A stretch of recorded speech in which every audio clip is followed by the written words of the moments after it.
Hi, Amanda here, and I found this collage of photos from when we went down to my mom's place, her fun house as they call it, and we went to the water park.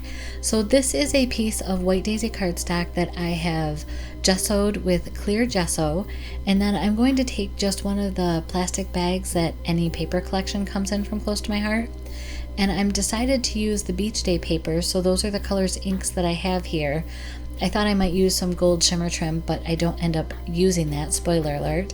And then this is all that I have left of the Beach Day papers. So the colors work perfect with my bathing suit from that photo and some of the other things that the kids are wearing. So here's what I'm doing is I'm just taking the ink pads and I'm going to swipe them directly on the plastic envelope or plastic bag that the papers come in. So I started with Bluebird, excuse me, and then I went to Capri, and then I'm just going to add some Sundance. And I know when you do rock and roll inking that you need to kind of start with your lighter colors and go darker. I haven't had a problem doing this kind of technique with that being a bleed over. Now this spray that I have is just water. It's an old hairspray bottle, and I found that they gave a finer mist, and I like that.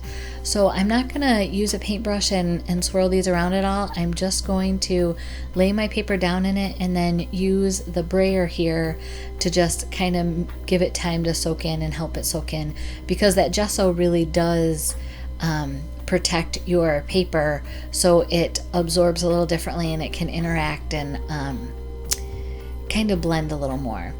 And I knew this gesso was not kind of a perfectly done thing, that there was going to be lines and that in it, and I'm okay with it. It's actually what I was looking for.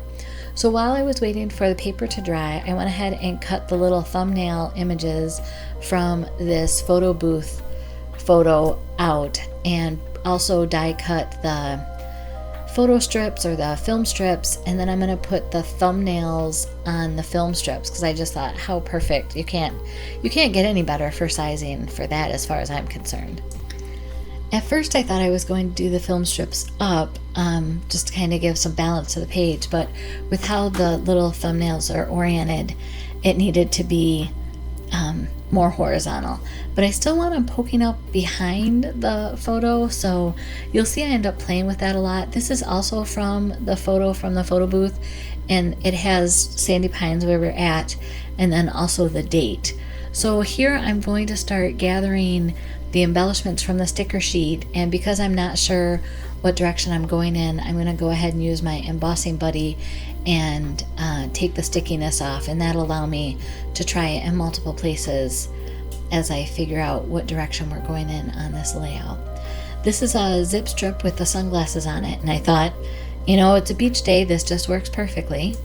If you've watched my channel at all before, you know that I have these dollar store cutting boards that I like to gather the embellishments and the things that I plan to use or that I've created to use on my project, because that way if I need to clean my desk off for some reason, somebody needs to print something, or mom needs, is needed elsewhere, I can just scoop it all together and it stays, for the most part, good and safe. So now I'm kind of trying this a little lower on the page. I'm liking this. Like I said, I still wanted those photo strips to poke out above the photos, and then these were just scraps from the Beach Day papers, and I thought, okay, this is good. This is kind of giving a place for the photo to land, so I'm going to cut both of them to length, and then I'll banner cut the ends. And these photos in the photo booth were fun because this was the weekend that my mom married a gentleman that she graduated high school with.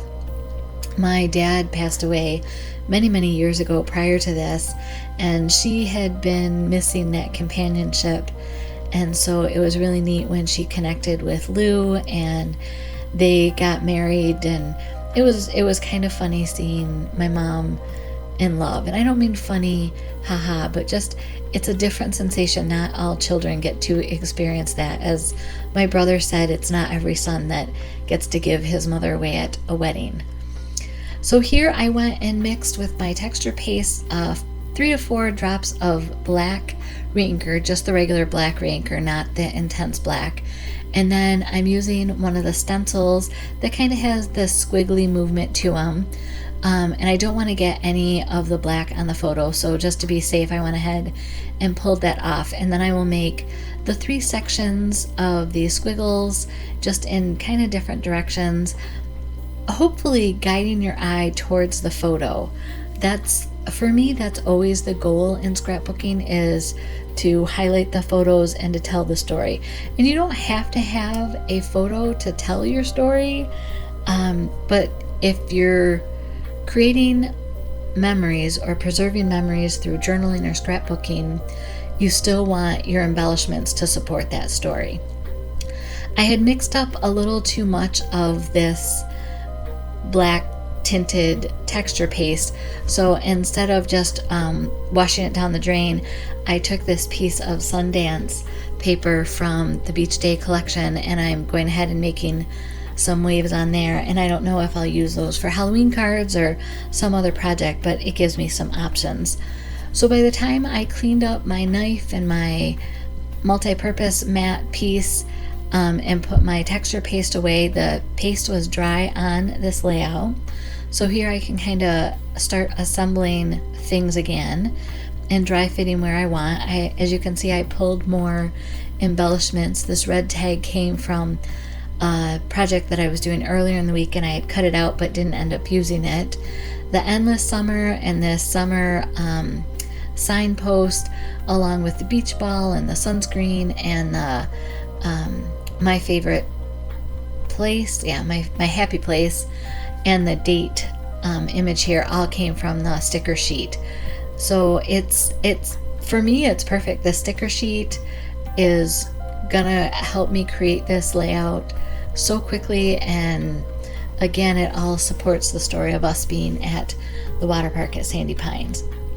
And here I noticed that there was plenty of room to cut down these sunglasses and remove some of that white, because it was bothering me. There was just too much white between the banner that said Sandy Pines and the white on the sunglasses.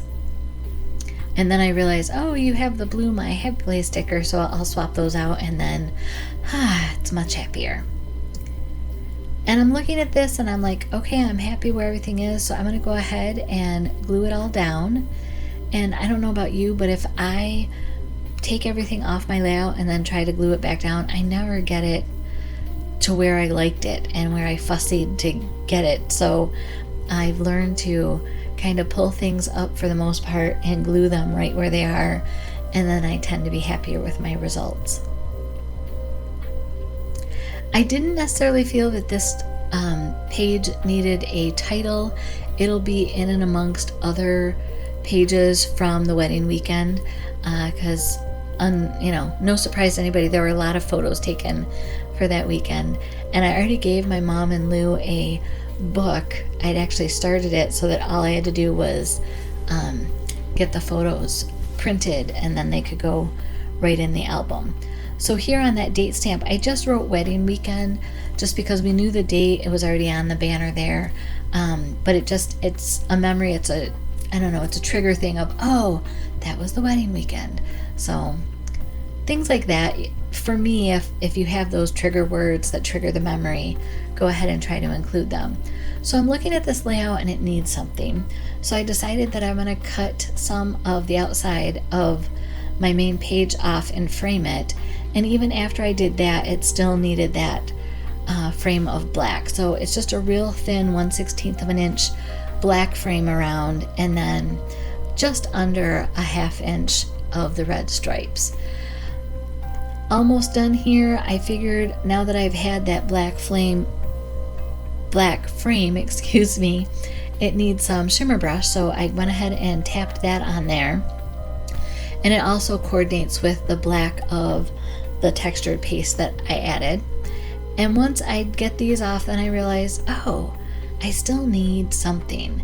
And to the rescue, the enamel dots. I love how these come in color families, because many times paper packs have multiple colors or similar shades. Even this Beach Day paper has both bluebird and sapphire blue. So having multiple colors to choose from, it gives you that option. I tried using some of the darker blue, but I'm going to go and just stick with that medium tone blue in the hearts because it was from the wedding weekend, and just call this layout done. And I'm very happy with how it turned out. I've been just having fun playing with mixed media lately. Here you can see all of the details of this layout and how it came together. If you have subscribed to my channel, thank you so much. I appreciate you. If you like this video, give it a thumbs up and subscribe to the channel with the bell notification, and you'll be notified every time I put out a video, which is Tuesday, Fridays, and Sundays. Be a blessing.